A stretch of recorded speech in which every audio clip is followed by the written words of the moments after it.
Então, pessoal, boa noite. Nós vamos falar um pouquinho agora sobre dois processos revolucionários, né? E de uma forma de revisão, nós vamos falar de como acontece uma revolução liberal, qual que é o processo de uma revolução liberal, e falaremos também qual que é o processo de uma revolução comunista. Lógico que num vídeo curto de 10, 15 minutos, nós não conseguimos cobrir todo o repertório desse processo, mas nós vamos tratar dos conceitos e procedimentos fundamentais. Então vamos começar com uma revolução liberal, né? As revoluções liberais elas são marcadas após a formação do Estado moderno. Quer dizer o quê? Naquela transição de um Estado feudal para um Estado absolutista e do Estado absolutista para as democracias liberais modernas. Isso significa que nesse processo de transição de um Estado absolutista ou de um Estado feudal para absolutista, nós tivemos o crescimento de uma organização de uma classe social que é a burguesia. Essa burguesia, ela vai, resumidamente, ela vai carregar para si, ela vai acumular, né, ao longo da sua existência aí, os processos ligados principalmente ao domínio do Estado, do conhecimento, mas principalmente as forças produtivas, né, e os meios de produção, que é a terra, as ferramentas, as máquinas, o próprio domínio, por exemplo, da mão de obra, né, do controle da mão de obra e da matéria-prima.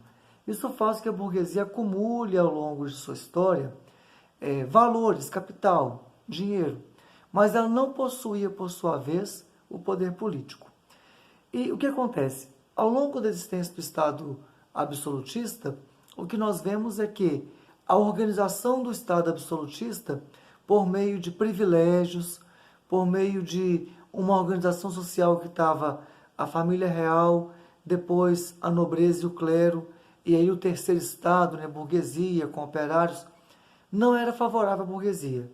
Primeiro porque ela é a classe que detém todos os meios de produção. Ela, de certa forma, é a classe que comanda a produção. Paga todos os impostos, mas não pode decidir o que é feito com eles, porque ela não detinha o poder político.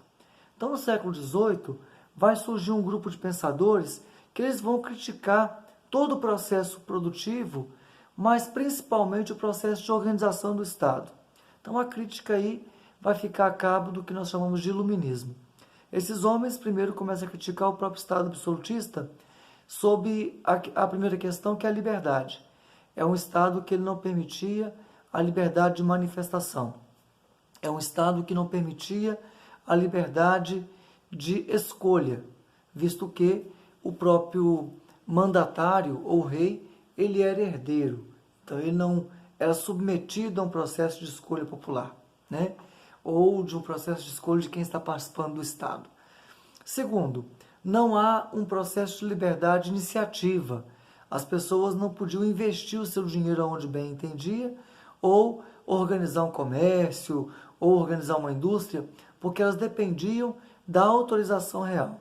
E geralmente era uma autorização ligada a um monopólio, e o rei concedia muito mais aos nobres do que aos burgueses. Segundo, que os nobres, terceiro, que os nobres tinham muitos privilégios, gozavam de muitos privilégios, gastavam muito, mas não pagavam nenhum tipo de imposto, não contribuía com o Estado. E por último, né, logicamente que toda a forma jurídica de organização de leis, de organização de permissões, tirava a burguesia aí dessa concorrência. Então a burguesia passa a adotar os princípios iluministas como ideias de organização de uma revolução ou de uma mudança. Nessa mudança, uma das principais ideias que vai ser elaborada aí é a do contrato social, né? A crença de que o poder pertence ao povo e esse poder pertencendo ao povo, o povo delegava a função a alguém para governá-los, mas se a pessoa não seguisse as regras, a Constituição, a lei, ela poderia ser removida e substituída. Então ela quebra a questão do monopólio do poder, ficar com a família real e com a nobreza. E ela transfere esse poder para o povo. O contrato é entre o governante e o povo, no qual o mandatário, aquele que tem o poder, passa a ser o povo. Com isso, nós temos um instrumento de luta social, no qual a classe revolucionária vai ser a burguesia e ela vai tomar o poder das mãos da nobreza e ela vai então se tornar a classe mandatária, a classe política. Mas não significa que ela vai comandar em princípio de igualdade com, né, o povo em geral, com as classes mais baixas. Então nós vamos ter, a priori, uma igualdade perante a lei, não a igualdade econômica. Então a burguesia passa a deter em uma das mãos o poder econômico, que são os meios de produção, as forças produtivas, né, aquilo que movimenta, né, toda uma sociedade capitalista, e na outra o poder político. Com isso nós temos um Estado liberal, no qual a política é liberal e a economia é liberal. E a classe que vai comandar é a classe burguesa. Quem é que fica de fora do processo? O próprio operário. Então, ao longo dessa organização, nós temos revoluções francesa, inglesa e a Revolução Americana. O que elas constatam?